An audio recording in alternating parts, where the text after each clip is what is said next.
Bem-vindos a mais um Serpol Podcast, diretamente da FEIPAT. Hoje é o nosso último dia aqui. Se você ainda não conhece o nosso stand, vem aqui tomar um café conosco e conhecer um pouco mais das nossas soluções que a gente oferece para o mercado. Hoje de co-host... Samira, olá, engenheira aí da Serpol aqui. E hoje a gente tem uma convidada mais que especial, Marcela Rosin, com mais de 10 anos na engenharia civil, com mais de 1 milhão de metros quadrados inspecionados e CEO da Rosin Engenharia. Muito bem-vinda, Marcela, é um prazer estar aqui com você hoje. Obrigada, é um prazer estar aqui com vocês também. Legal. A gente já se conhece há um tempo, né? A gente já vem de uma parceria a longo prazo, mais de 2 anos aí. E eu pude perceber, ao longo desse tempo, um crescimento da Rosin Engenharia bem exponencial, né? Hoje você já está com uma estrutura comercial, hoje você já está com um time focado em marketing, focado na operação, focado um pouco mais em gestão. E antes de entender como você conduziu tudo isso, quais são os principais pilares, eu gostaria de saber onde tudo isso começou, né? Aonde foi esse seu primeiro contato com a engenharia? Se você já tinha alguém dentro da sua família que era como uma referência para você, como foi esse seu ponto de partida dentro da sua jornada de patologista? Olha, dentro da minha jornada de patologista, eu comecei através de uma frustração, porque eu executava obras de reformas antes. De fachada também? Não, de reforma residencial. Você mexe Sim. com isso, né? É o que eu fazia também. A gente encontra muito a parte patológica quando é dentro dos apartamentos, pequenas reformas, né? Mas eu não comecei ali necessariamente. Aham.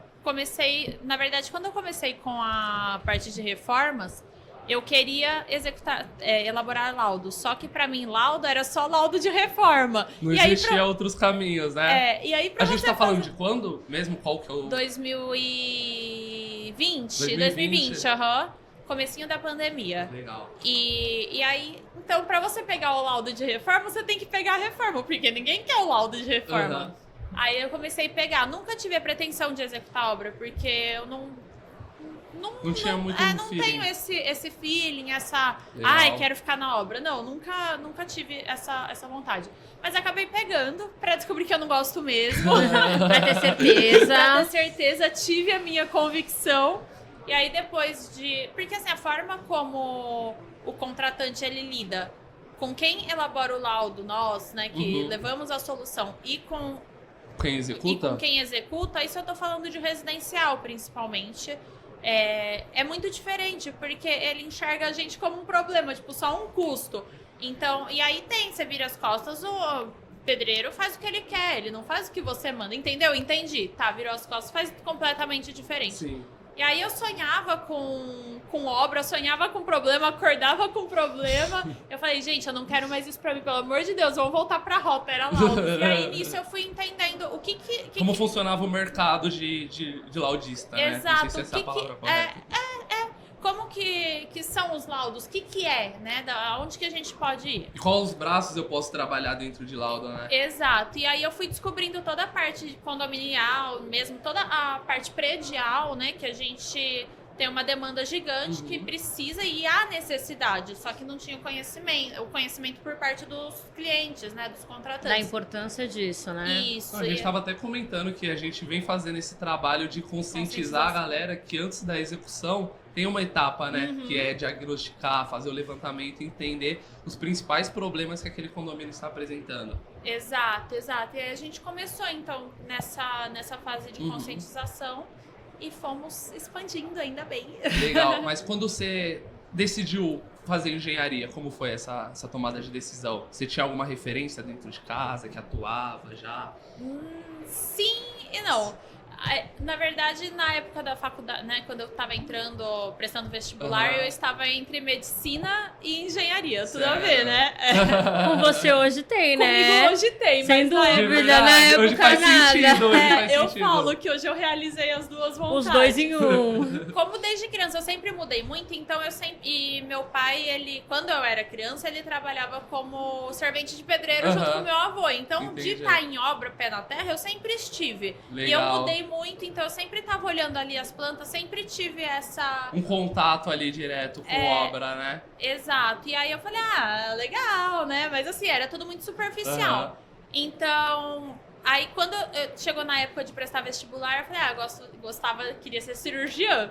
Mas aí eu falei, eu nunca fui aquela pessoa totalmente estudiosa, sabe? Eu estudava indo pra faculdade pra prova, nunca fui acho que eu nunca fiz uma lista de exercício.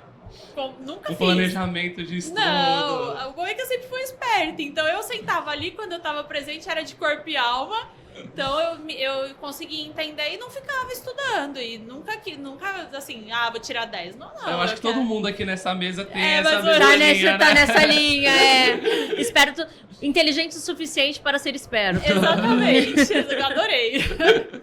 E aí eu falei assim, como que eu vou passar na faculdade de medicina, que na época custava mais baratinho ali, 8 mil reais, meu pai nunca ia pagar isso, meu pai sempre falou que ele não ia pagar faculdade particular, Sim. porque pagou escola a vida inteira.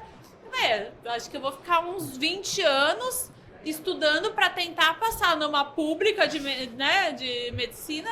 Vamos um pouquinho mais pela lógica, né? E aí... Que vai trazer um retorno mais imediato, né? Exato.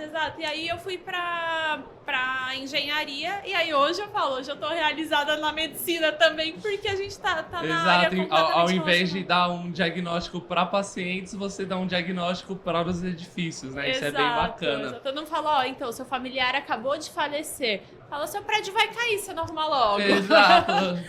Infelizmente, você pode até matar alguém, né? E isso é uma verdade. Isso é um verdade. perigo. A gente fala assim, brincando, mas a patologia tem uma grande influência nos prédios. Você anda aqui, você anda 2 quadras, você vê 3, 4 prédios com uma situação patológica muito complicada. Quando você vai nesses prédios, você alerta os síndicos, qual que é a primeira reação deles? É custo? É realmente essas dúvidas? Vai cair, não vai cair? A gente sempre alerta, até por uma Gera questão... uma urgência ali. Né? A gente... Não que não seja, né?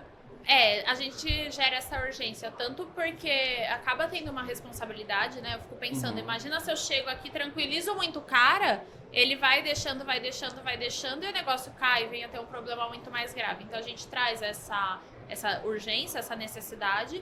Lógico, se não é algo que tem um risco realmente, a gente não deixa o cara morrendo de medo, mas a gente alerta que ele precisa ter cuidado. E... Que aquilo pode proliferar, querendo ou não, né? Exato, que sempre é evolutivo, né? Nos nossos laudos, no final, sempre tem lá que é uma questão, que o problema é evolutivo, que se não tomar as providências pode vir a ter risco de tal e tal coisa, depende da situação.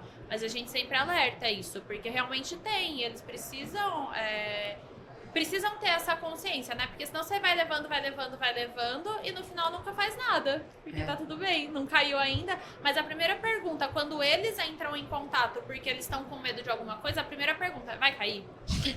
Então, um dia vai, se continuar desse jeito. Se você continuar, vai. É isso. Mas a gente consegue dar um jeito. Vai ficar muito caro, né? Dá pra arrumar isso? Também outra pergunta. Isso daqui dá pra arrumar?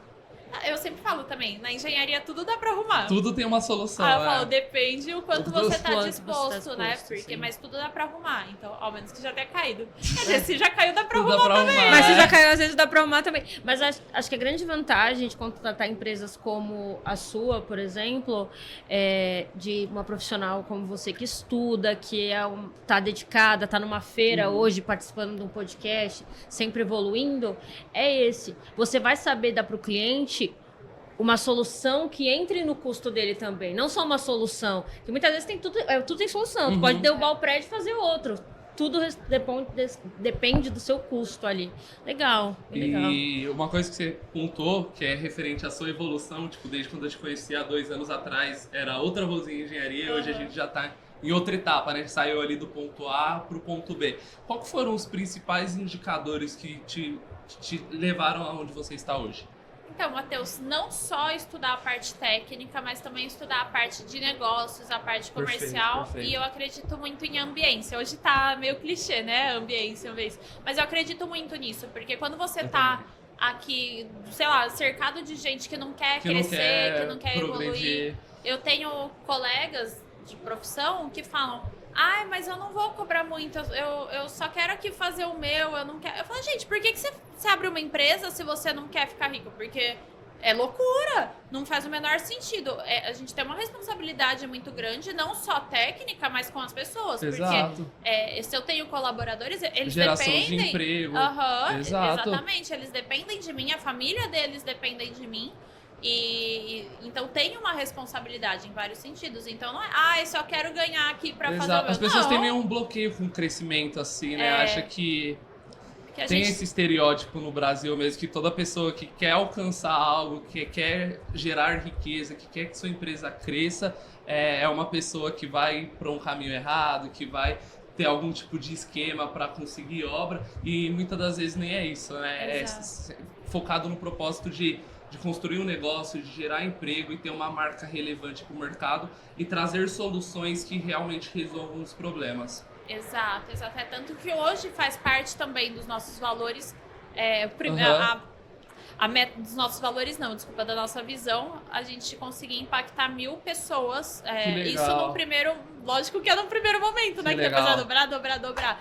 Mas não só de colaboradores, porque hoje a gente ainda está longe dessa quantidade, mas também dos prestadores de serviços, dos nossos parceiros também, porque a gente sempre tem feedbacks positivos de gente que trabalha com a gente, assim, que a gente subcontrata, por exemplo, nossa, Marcela, é muito legal trabalhar com vocês são realmente parceiros, abraçam e ajudam, né? Exato, Então, dá um suporte quando é precisa. que nem a Serpol, E tem que ter uma parceria, exato. né? Pô, não consigo fazer isso aqui, vamos tentar desse outro caminho. Tem que ter essa troca para ter uma relação bem bacana, né? Exato. Principalmente quando a gente tá falando de parcerias que vai envolver terceiros, né? Exato. Então a gente preza muito por isso. Realmente não é só dinheiro, não é lógico que também porque senão não faz sentido. Senão a gente não tá paga aqui. nossas contas. E não faz sentido ter, porque a gente trabalha pra caramba, a gente, né, tá sempre estudando, tá sempre em evolução, então não faz sentido mesmo. Mas também pra gente ajudar outras pessoas. Também tem o propósito, que ele Sim, também tem que ter, importante. porque se não tiver Senão um a gente propósito, a gente não tem nada que tenha uma base sólida, né? e a Quando o gente foco não- é só monetário.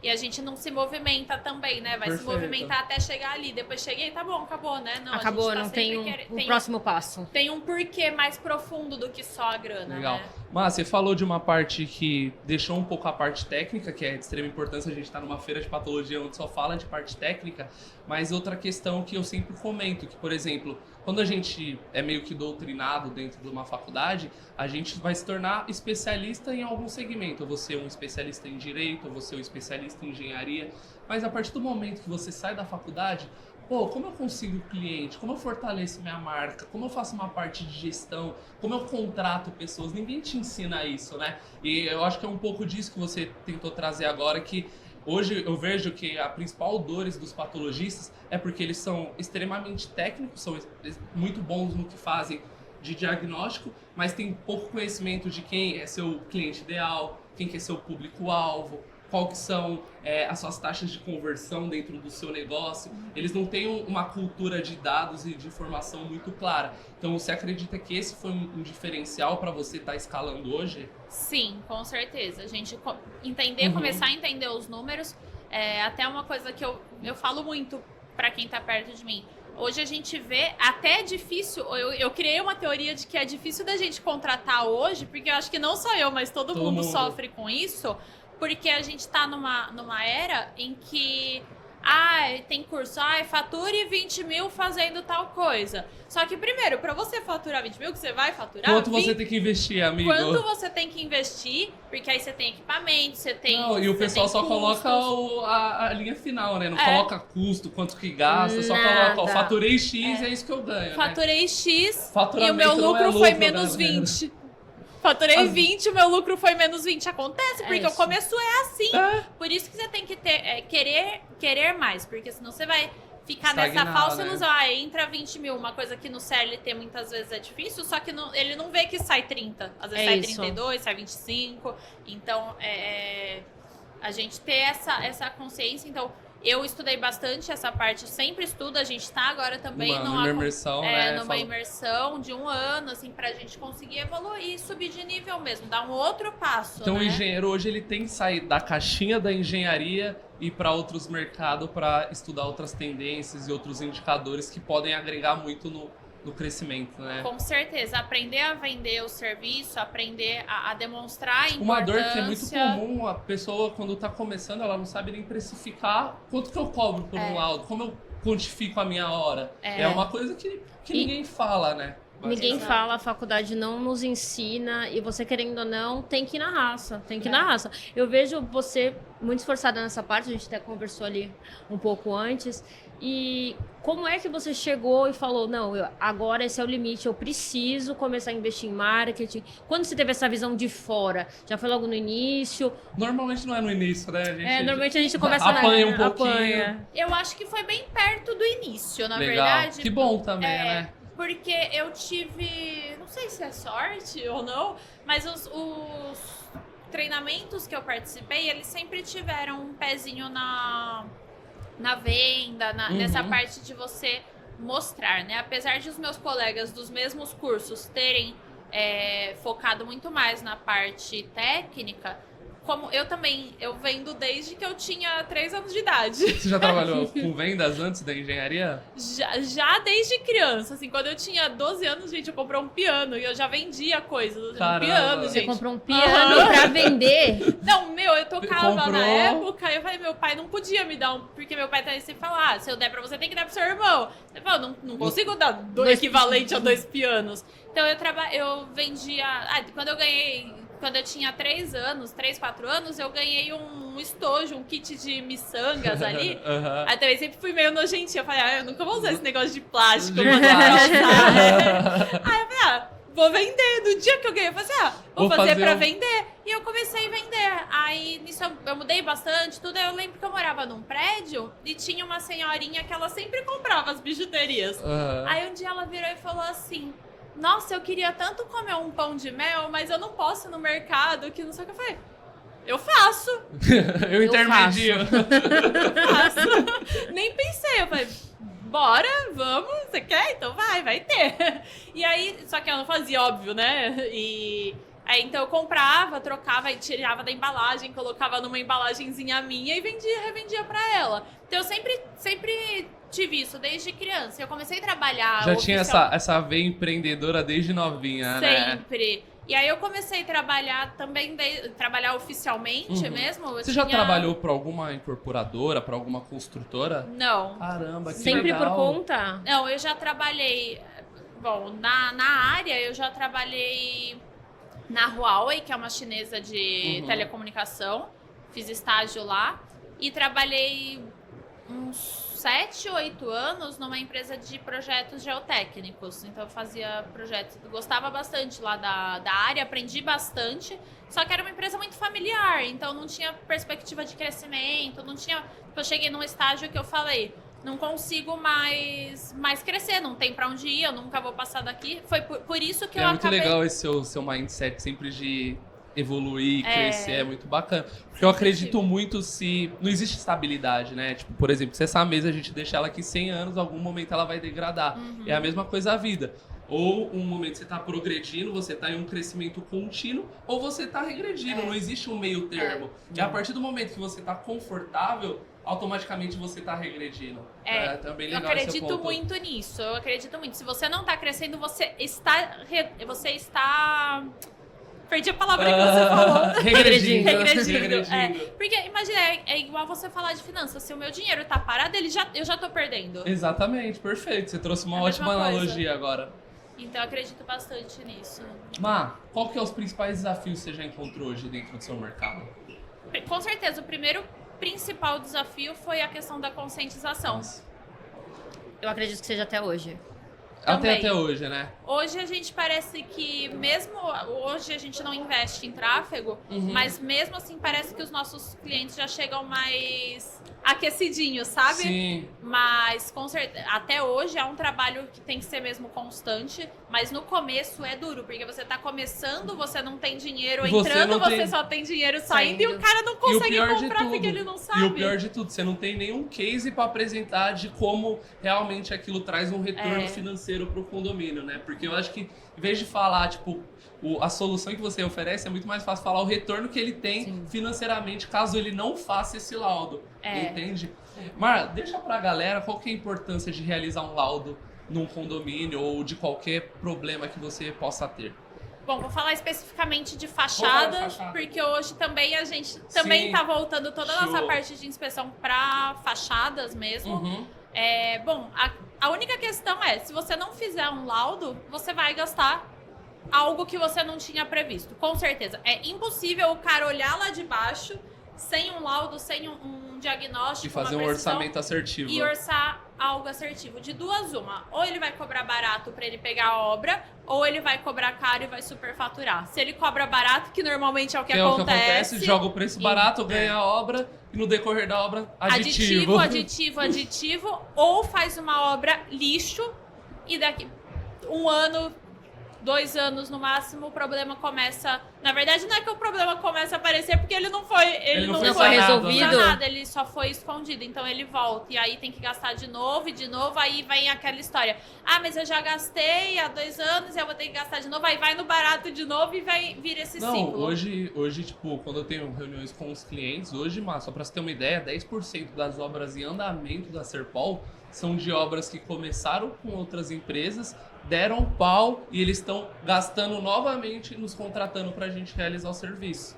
E aí vocês com certeza cobram muito mais caro do que se ele orçasse do zero com vocês. Sem dúvida, mesmo porque além da gente fazer além da gente fazer a obra, você sabe, a gente tem que primeiro validar o que a outra empresa fez. Porque não adianta eu dar uma garantia de um prédio dizendo que não, olha, tá tudo certo, a gente vai fazer da metade e não orçar. Então, a parceria com os patologistas também vem disso. A gente precisa desse laudo atestado e acaba saindo o dobro do preço, porque o cliente acaba realmente fazendo o que o Matheus falou. A gente pega, vai lá, cobra o dobro por tudo que aconteceu, fora o tempo que eles estão pagando, a mão de obra, o prédio.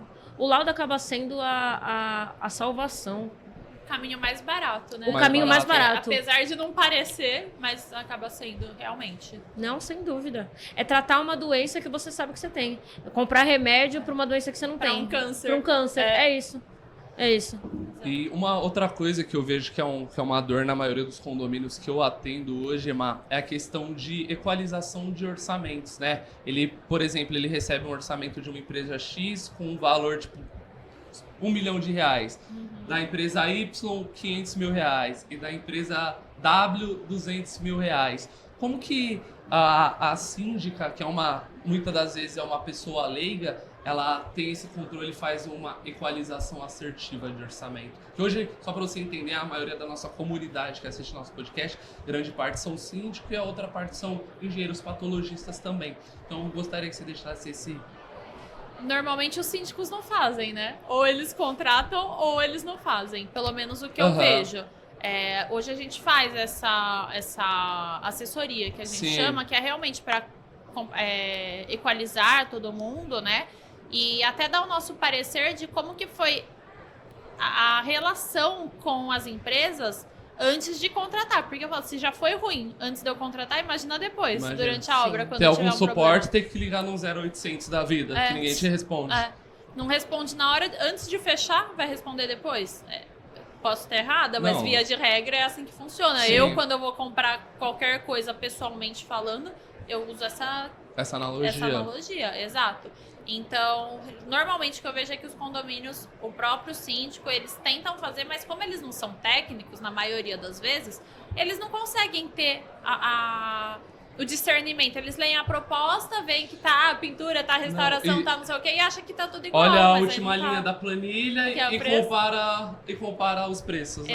Exato. Então, normalmente, hoje, quando a gente pega para fazer a inspeção, com mapeamento e tudo, a gente já oferece esse serviço também, porque senão a gente mandando o laudo para as empresas, a gente já tem que equalizar depois, porque cada um tem um padrão de orçamento, isso é normal. Então a gente aí cada um manda uma metodologia. A única coisa que fica igual ali é as quantidades, né? Quando fica, porque tem gente que nem lê, né? Sério? Que tem essas questões ainda? Às vezes acontece. Então aí você vê, a gente teve um caso mesmo, inclusive que vocês orçaram. Tinha mais cara, quase 8 milhões, a mais barata era menos de 1 milhão. Todas receberam o mesmo e-mail, o mesmo laudo. Aí eu fui ver, falei, viu, é pra orçar com o laudo? Ah, tá. É sério? Não. É difícil. É difícil.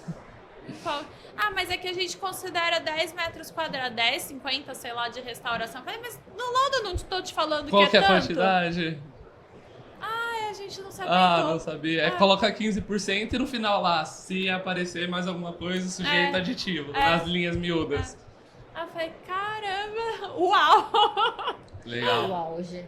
Má, se hoje você já tá há um tempo nesse mercado, se você fosse para dar uma dica para quem tá começando, que é muitas das pessoas hoje que estão hoje aqui na feira de patologia, qual que seria essa dica? Qual que são os principais pilares para estar construindo uma carreira de sucesso igual você tá construindo com a sua marca?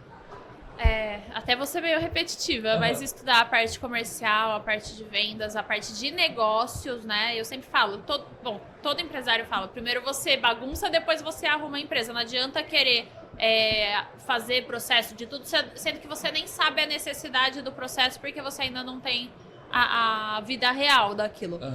Mas, então, focar realmente na parte comercial, e aí você vem arrumando para sair, né? Então, bagunça, arruma. Cada arrumada é um estágio novo, eu diria. É porque se a pessoa já está acompanhando, se ela já está aqui na feira, subentende-se que ela já estuda muito da parte técnica. Muito mais do que eu, muitas vezes. Sim. Então, o que está faltando é realmente estudar um pouquinho daquilo que vai trazer cliente, que vai trazer dinheiro, que você vai conseguir mostrar a eficiência do seu trabalho. Porque não adianta nada você ser o cara mais foda e no final das contas você não consegue trabalhar pra visibilidade, ninguém. né? Você não consegue trazer a sua solução pro mundo, porque você não mostra. O mais famoso ganha do melhor, né? Exato. O mais visto ganha do melhor, querendo ou não. Com certeza. E, por exemplo... Nossa, perdi. Perdeu o quê? Perdi o que eu ia falar. Pode continuar. Mas deixa eu te perguntar, eu vou até uma questão. Por que você se considera, que eu acredito que você se considere, diferente no mercado? Hoje, qual que é o diferencial da sua empresa? Por que eu escolheria a sua empresa e não de um outro parceiro? Qual que é o diferencial hoje? Hoje o nosso diferencial, ele certamente é no atendimento e na confiança, no sentido assim, o cara ele tem um problema, ele pode contar com a gente. Que a gente vai resolver. Isso é incrível. Seja qual for o problema. Mesmo que eu, Marcela, não resolva, eu vou ajudar ele a resolver o problema. Então, Marcela, aconteceu tal, preciso de um socorro agora. É pra Marcela que liga, porque muita gente, hoje eu não sei o que, não sei o que lá. Não, a gente tá aqui pra ajudar o cliente. Então, independente do que for, mesmo que às vezes fuja um pouco daquilo que a gente faz, a gente vai auxiliar o cliente. Então, o cliente ele pode contar com a gente, é uma parceria mesmo.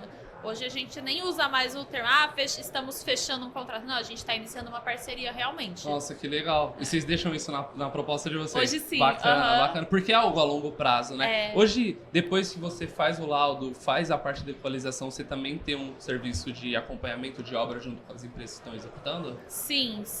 E hoje os nossos clientes...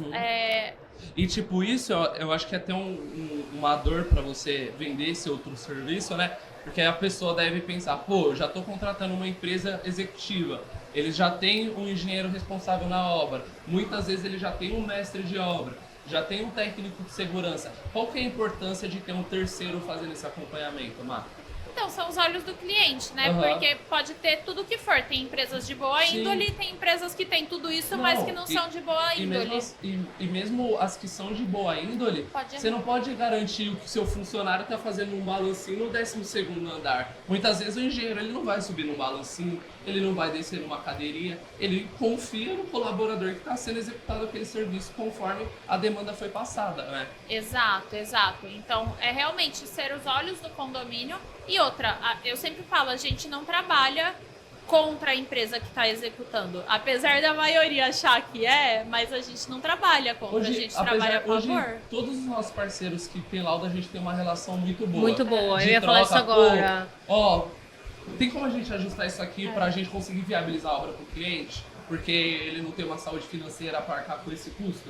E os parceiros são sempre muito solistas quando a gente faz esse tipo de pergunta e pede essas solicitações. Isso é bem legal. Tem que ter essa troca, né, Má? Até a parte desse acompanhamento, os próprios patologistas que vão nas obras e convivem mais na gestão ali das obras com a gente, para nós, ainda melhor. Eu não vejo, eu realmente entendo você, porque realmente tem empresas que acham que é uma guerra entre os dois. Não é uma guerra, a gente trabalha junto.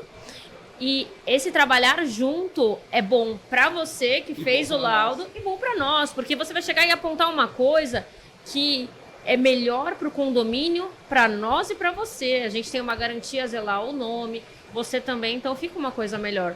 Você faz bastante essas visitas? A gente faz sim, e hoje, principalmente quando a gente vende a inspeção de fachada, a gente vende a assessoria e a fiscalização junto também. É legal porque a gente consegue ver o antes e o depois, né? Porque normalmente na nossa área a gente não consegue ver, diferente de quem executa a obra. Nossa, verdade. Até para você apresentar para outro cliente, você pode levar, ó, pô, peguei esse prédio, acompanhei, esse foi a entrega dele. É bem legal mesmo. Esses foram os problemas ou não, né? Sempre tem coisa que foge do que a gente planejou. Não tem hipocrisia falar que não. Que não vai ter problema. Mas como que a gente resolveu? Exato, é essa a questão. Resolveu? A empresa deu assistência? A gente conseguiu observar? Não conseguiu? Então isso que é o mais importante. Porque problema sempre vai ter. O problema já foi, o que importa é daqui pra frente, né? Como que você lida com eles, né? Porque a gente pega muita empresa que tem um problema e ela não dá uma assistência, ela passa por cima, ignora.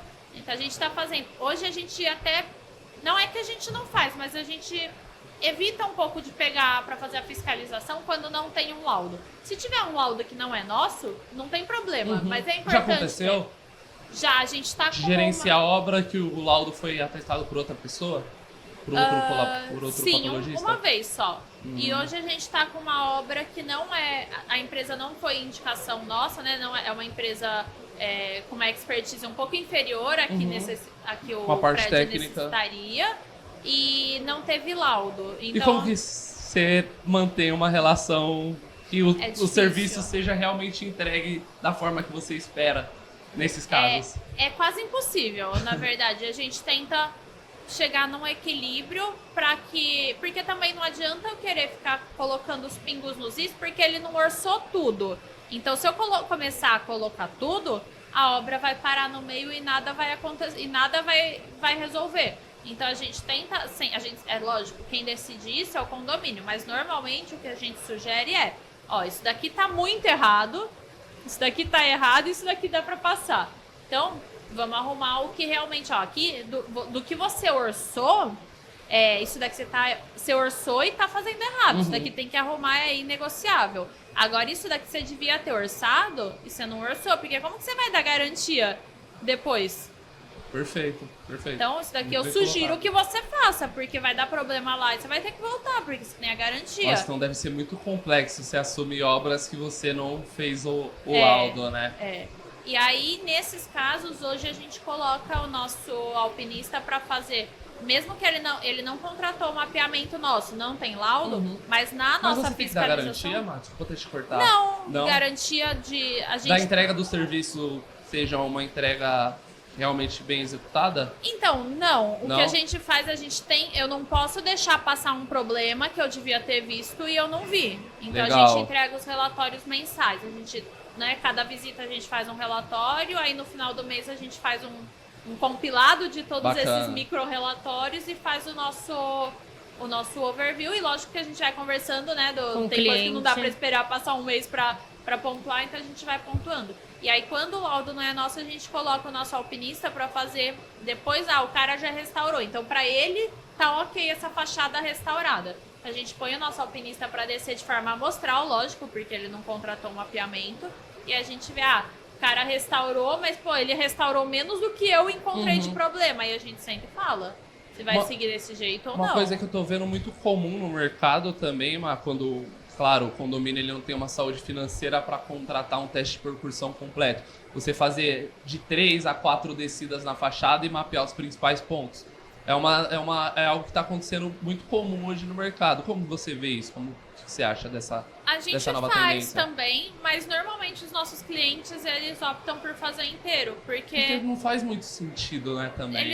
Ele vai continuar tendo um orçamento impreciso. Então, normalmente, quando é para não fazer, se não tem dinheiro para fazer o mapeamento, o que a gente sugere é de fazer pelo menos o teste de aderência à tração. Boa. Por quê? E aí faz uma inspeção visual. Às vezes põe uma ou duas descidas, mas O principal nesse Só caso... pra pelo menos ter um norte da situação e tentar chegar num orçamento um pouco mais assertivo, né? E ver se tem aço exposto, se tem planta, porque isso muitas vezes a gente não vê de baixo, a gente Sim. só vê, né, descendo. Descendo Então mesmo, faz fazendo uma, teste. sei lá, pega um dia só pra fazer uma amostragem, pra gente ver o tipo de problema que tem, não quantidade. Legal. E a questão da aderência à tração eu considero super importante, porque às vezes não tem só um cavo, mas o revestimento tá todo friável, pulverulento. Então, de repente, aí o teste... Você consegue identificar já algumas coisas e ter um parecer mais claro da situação, né? porque se ele estiver todo esfarelando, às vezes o teste à percussão ele se faz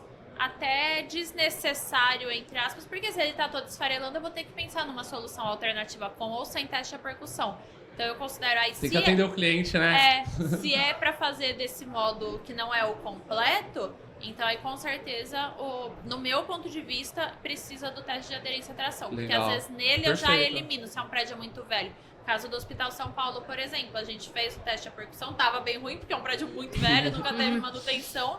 Mas no teste de aderência a gente já viu que ele tá todo caindo o revestimento. Então, mesmo com teste à percussão, a solução não é só tirar pontual. Então, a quantidade meio que é legal para ter uma noção, mas Uma ela base. meio que passa batido nesse caso, porque a solução é muito mais profunda do que isso. Porque o nosso negócio também é viabilizar a obra para o cliente, né? Se às vezes não tem capital para investir numa percussão completa, a gente vai tentar ajustar da forma e que entregue um resultado expressivo para o cliente, né?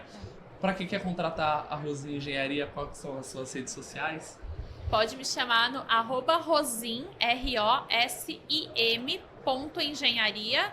Lá tem o nosso lá tem o nosso link com o WhatsApp para cair no nosso atendimento. É um atendimento humanizado, não é um não é chatbot. não é um robozinho, vai falar ou comigo, ou com o Vini, ou com a Silvia, que também tá no nosso atendimento Top, hoje. perfeito. E você que quer ser um parceiro Serpol, assim como a Marcela, tem um QR Code aqui em algum canto aqui da tela, vai aparecer Vou um QR lugar Code aqui. para você. Você se cadastra, preenche as informações necessárias que o nosso setor de relacionamento vai estar entrando em contato com você para entender um pouco mais do seu escopo de serviço e quem sabe a gente também fazer algumas colaborações futuras.